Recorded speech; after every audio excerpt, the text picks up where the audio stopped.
নমস্কাৰ, এনিভাৰত 24 থকা প্ৰতিজন দৰ্শক মই স্বাগতম জনাইছোঁ। হয়, অসমৰ সকলোতে দেখা পোৱা গৈছে আচলতে বিহুক লৈ ব্যস্ততা আৰু যিহেতু অসমীয়াৰ বাপুতি এখন ৰঙালী বিহু আচলতে যে সাংস্কৃতিক অনুষ্ঠান সকলোতে আচলতে আয়োজন কৰা হৈছে অসমৰ ইমূৰৰ পৰা সিমূৰলৈকে। আৰু মই যিহেতু এইটো উপস্থিত নামনি অসমৰ হাউলিৰ খাতালপাৰাত আৰু খাতালপাৰাৰ যি আচলতে ৰঙালী বিহু উদযাপন সমিতি দুদিনীয়া কাৰ্যসূচীৰে আচলতে যি বৰ্ণাঢ্য কাৰ্যসূচীৰে যি আচলতে ৰঙালী বিহু উদযাপন কৰিছে আৰু ৰাতিপুৱাৰ ভাগৰ পৰা উখল মাখল পৰিৱেশ আৰু যিহেতু বিভিন্ন ধৰণৰ খেল ধেমালিৰ পৰা আদি কৰি যিহেতু ভেকচন প্ৰতিযোগিতাকে আদি কৰি বিভিন্ন ধৰণৰ অনুষ্ঠান ইয়াত আয়োজন কৰিছে। আৰু যিহেতু দুদিনীয়া কাৰ্যসূচী আজি শেষ আচলতে অন্তিম নিশা সাংস্কৃতিক আয়োজন আছে আৰু তেওঁলোকৰ আৰু এই ক্ষেত্ৰত মই যাবলৈ চেষ্টা কৰিম যিহেতু এই 34 সংখ্যক যি খাতালপাৰা ৰঙালী বিহু উদযাপন সমিতিৰে কৰ্মকৰ্তা আছে মোৰ লগত, আৰু মই তেওঁৰ সৈতে কথা পাতিবলৈ চেষ্টা কৰিম যিহেতু দুদিনীয়া বৰ্ণাঢ্য কাৰ্যসূচীৰে আপোনালোকে ৰঙালী বিহু উদযাপন কৰিছে।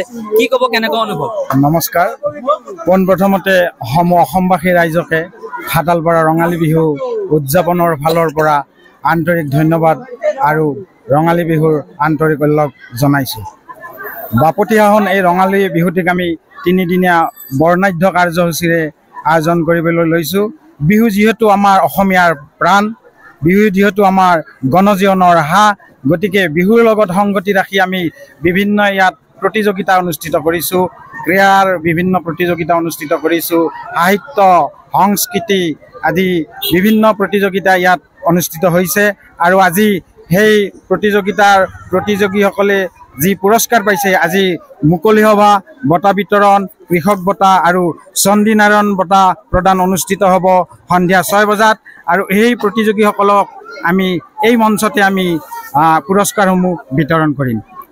কি মেছেজ দিব হাউলিবাসী বা অসমবাসী ৰাইজ? অসমবাসী ৰাইজক এইটোৱে আমি মেছেজ দিব বিচাৰিছোঁ যে বিহু যিহেতু আমাৰ গণজীৱনৰ হাঁহ, যিহেতু ই আমাৰ সংস্কৃতি, গতিকে আমি বিহুৰ লগত সংগতি ৰাখি আমি বিভিন্ন দিশেৰে যাতে আমি ল'ৰা ছোৱালীক আগবঢ়াই লৈ যাব পাৰোঁ, আমাৰ উঠি অহা প্ৰজন্মক যেতিয়া এটা ভাল কলা দিব পাৰোঁ, ভাল এটা শিক্ষা দিব পাৰোঁ এই বিহুৰ জৰিয়তে, সেইখিনিয়ে আমি মেছেজ দিব বিচাৰোঁ। আচলতে যিহেতু বিহু হৈছে অসমীয়াৰ প্ৰাণ, আৰু এই ক্ষেত্ৰত যিহেতু খাতালপাৰা ৰঙালী বিহু উদযাপন দুদিনীয়া কাৰ্যসূচীৰে বিহু উদযাপন কৰিছে, এই ক্ষেত্ৰত আৰু যাব খুজিম যিহেতু এই সমিতিৰে উদ্যোক্তা আছে এজন, কি ক'ব আজিৰ দিনটোত? হয়, নমস্কাৰ।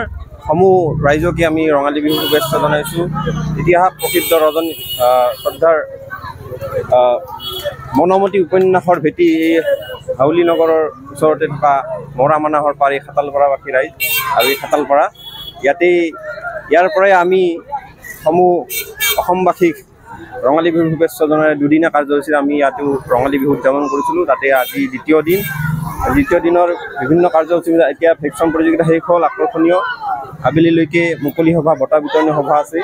গতিকে এই পৰম্পৰা ৰক্ষা কৰি আমি অনাদিকাল ভৱিষ্যতেও এই পৰম্পৰা ৰক্ষা কৰি চলি যাম বুলি আমি প্ৰতিশ্ৰুতি দিছোঁ। ধন্যবাদ।